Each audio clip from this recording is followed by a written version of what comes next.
This video is brought to you by Robinhood, the investment brokerage app that lets you buy stocks, ETFs, and cryptocurrencies, all commission free. The gains have just gotten ridiculous at this point. Even I think that this is crazy. Chinese coffee stock up 45%. Yeah, I guess I'll take those gains. Look, click the link in the description below to download Robinhood and get your absolutely free stock and start cashing in on these gains because apparently the stock market is on rookie mode right now.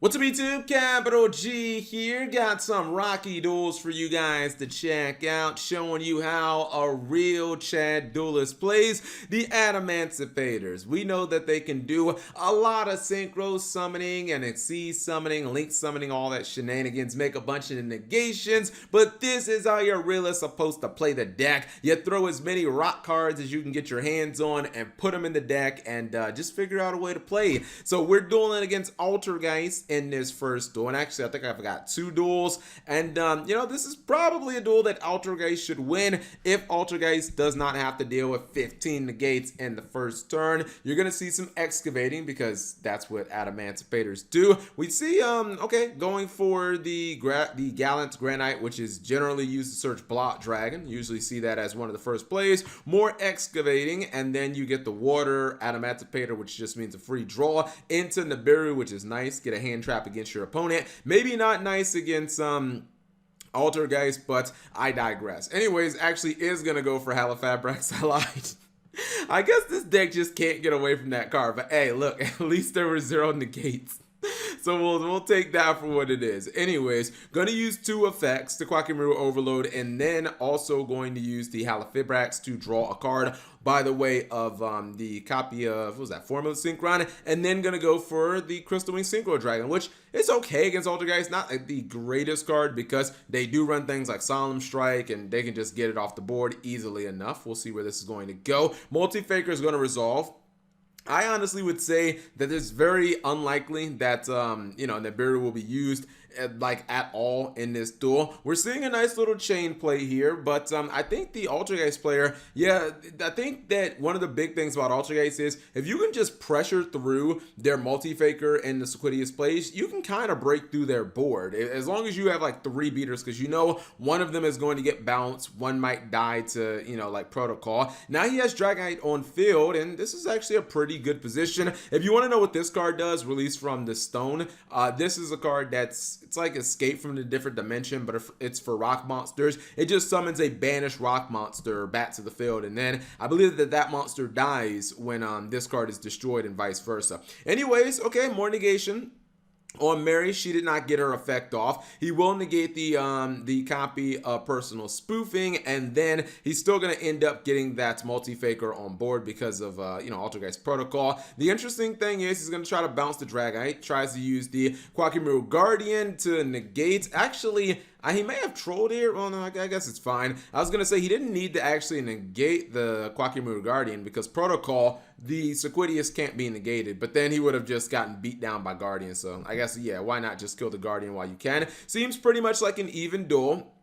But you know, Altergeist has the ability that once it gets control of the duel, it can basically just, it can, you know, kind of put a stranglehold on the duel. And looks like, okay, so Conqueror is going to get eaten up by the Guardian. And again, Nibiru is just going to be a dead card, I would assume. He got the Crackdown, and Crackdown is a trap card that can summon Multi-Faker. So this may be the breaking point of the duel. Crackdown is going to be used, Multi-Faker into Miluseek. Miluseek should be able to take out the face-down monster, and it looks like he might actually be in a good position. All right, so he's not going to attack. Instead, he's going to go for Hextia into Marionetter, get some you know, some searches and stuff like that. Looks like this duel might just be over. Oh no, what did you do? How could you lose like that? He takes the Hextia at such low life points, and I guess he felt confident because she was 3,100, and he rams into Bootleg Exodia. Bootleg Exodia says the original defense of this card equals the number of banished rock monsters times 700. So yeah, Bootleg Exodia getting the job done. Who even knew? I honestly thought this was like a fake card when I first saw it. I was like, Lost Guardian, what is this? But this cheese actually came in handy. Second duel, Same deck, except it's going to be dueling against the God deck featuring some Numeron cards. And he's going pretty much with the same type of opening that we saw in the first duel. Nothing overly impressive, but at least competent enough to say, hey, I got some good plays. I got my Nibiru if you try to go a little too ham, and I got my Block Dragon to, you know, give me some more pieces and stuff like that. Anyways, we'll see where he's going to end up. I mean, at least you'd want to get like one negation. That's pretty fair, right? At least put a Dragite on field, and I think that he is going to be able to successfully accomplish that because, let's be real, you can just trip into negation while playing the Adamancipator deck. Two monsters in defense mode actually can escape the Lightning Storm. He will, of course, force out the Dragite on the Mystic Mine. So if you don't negate Mystic Mine, you ain't playing Yu-Gi-Oh! So you basically have to negate that, which means he can follow up with the Lightning Storm. Actually, no, he's not. He's just going to go for Numeron Network.